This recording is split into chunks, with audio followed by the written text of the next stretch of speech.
Peralatan tempur Israel di jalur Gaza tampaknya sudah tidak lagi berdaya. Hal ini diungkap oleh Brigadir Al-Hassam saat melakukan operasi penyergapan di wilayah Al-Hasindar. Dalam video yang dirilis pada Jumat 8 November 2024, terlihat IDF membawa pulang tank rongsokan yang menjadi sasaran empuk Hamas. Apesnya, dalam perjalanan, tank IDF melewati jalanan yang sudah dipasangi jebakan oleh Brigadir Al-Hassam. Awalnya tank Merkava IDF terlihat ditarik dengan bulldozer. Tank pertama terlihat lolos dari sergapan Hamas, namun tank kedua langsung meledak hebat terkena bom jebakan Brigadir Al-Hassam.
Angkatan bersenjata Yaman yang terafiliasi dengan kelompok Houthi berhasil menembak jatuh pesawat berawak MQ-9 perbuatan Amerika Serikat pada Jumat 8 November 2024. Drone canggih Amerika Serikat tersebut diduga berencana melakukan serangan agresif di Provinsi Al-Jauf. Puing-puing drone seharga 30 juta dolar Amerika Serikat atau sekitar 468,8 miliar rupiah ini ditemukan terbakar setelah jatuh di Yaman Utara. Sementara Amerika Serikat merespon insiden ini dengan melakukan penyelidikan.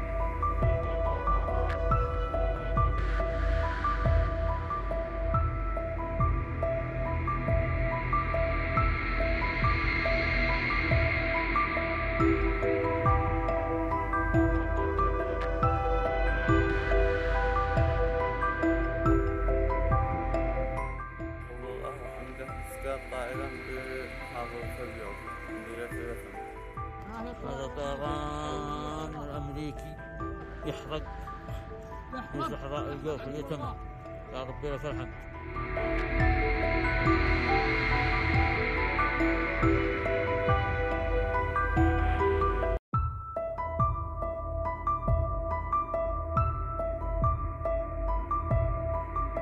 Qatar meminta Hamas untuk menutup kantor diplomatiknya di wilayah Doha. Hal ini menyusul tekanan Amerika Serikat kepada Qatar karena Hamas menolak proposal gencatan senjata di jalur Gaza.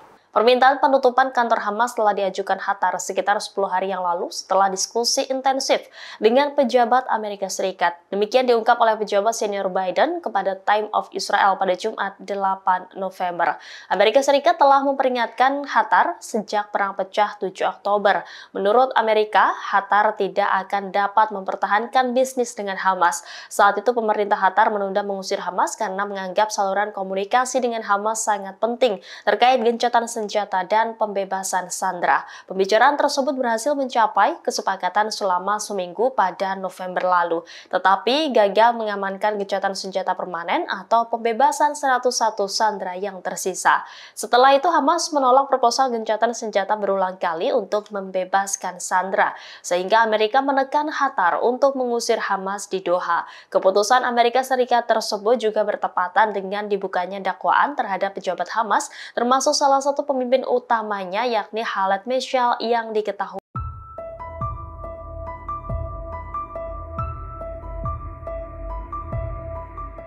Spanyol kembali menolak kapal diduga bermuatan senjata untuk Israel berlabuh di negara tersebut.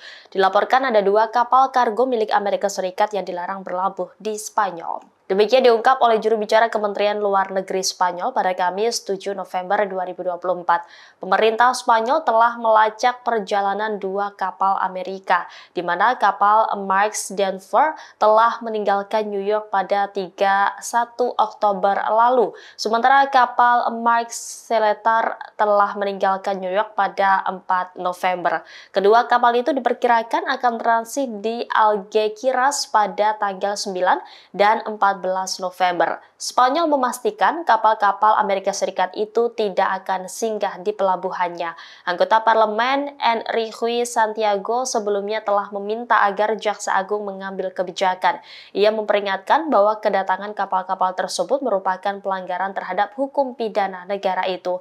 Sebelumnya pada Mei lalu, Madrid telah mengumumkan bahwa negaranya akan melarang kapal-kapal yang memuat perlengkapan militer untuk Israel berlabuh.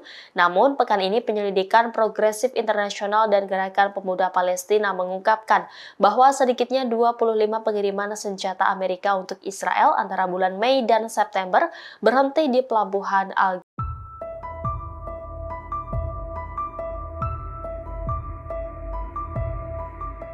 Perdana Menteri Benjamin Netanyahu dihantam skandal kebocoran dokumen intelijen rahasia di kantor pemerintah Israel.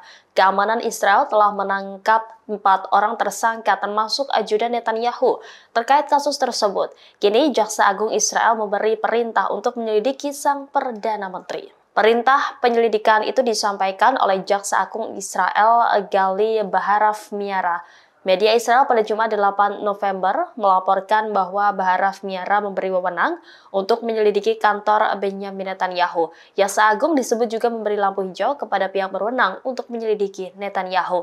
Jika penyelidikan menemukan keterlibatan Netanyahu dalam kasus kebocoran intelijen, maka mereka harus menghentikan penyelidikan. Hal ini sesuai dengan prosedur hukum Israel. Sementara kantor Netanyahu belum memberikan komentar terkait ini. Sebelumnya, Shin Bet telah menangkap 4 tersangka yang terlibat dalam kebocoran dokumen keamanan terkait Perang Gaza. Dokumen itu diduga salinan strategi Hamas yang ditemukan oleh intelijen militer Israel di Gaza. Namun, salinan itu justru dimanipulasi oleh tersangka atau orang dekat dari kantor Netanyahu dan lembaga pertahanan. Tidak jelas bagaimana manipulasi dokumen tersebut, namun diyakini membuat nama Hamas buruk, yakni dituduh bermaksud menyelundupkan sandera Israel yang ditahan di Gaza ke Mesir dan kemudian ke Iran atau Yaman. Terkait hal ini, banyak pengamat termasuk kritikus Netanyahu di Israel menuduhnya sengaja memperpanjang perang demi kepentingannya.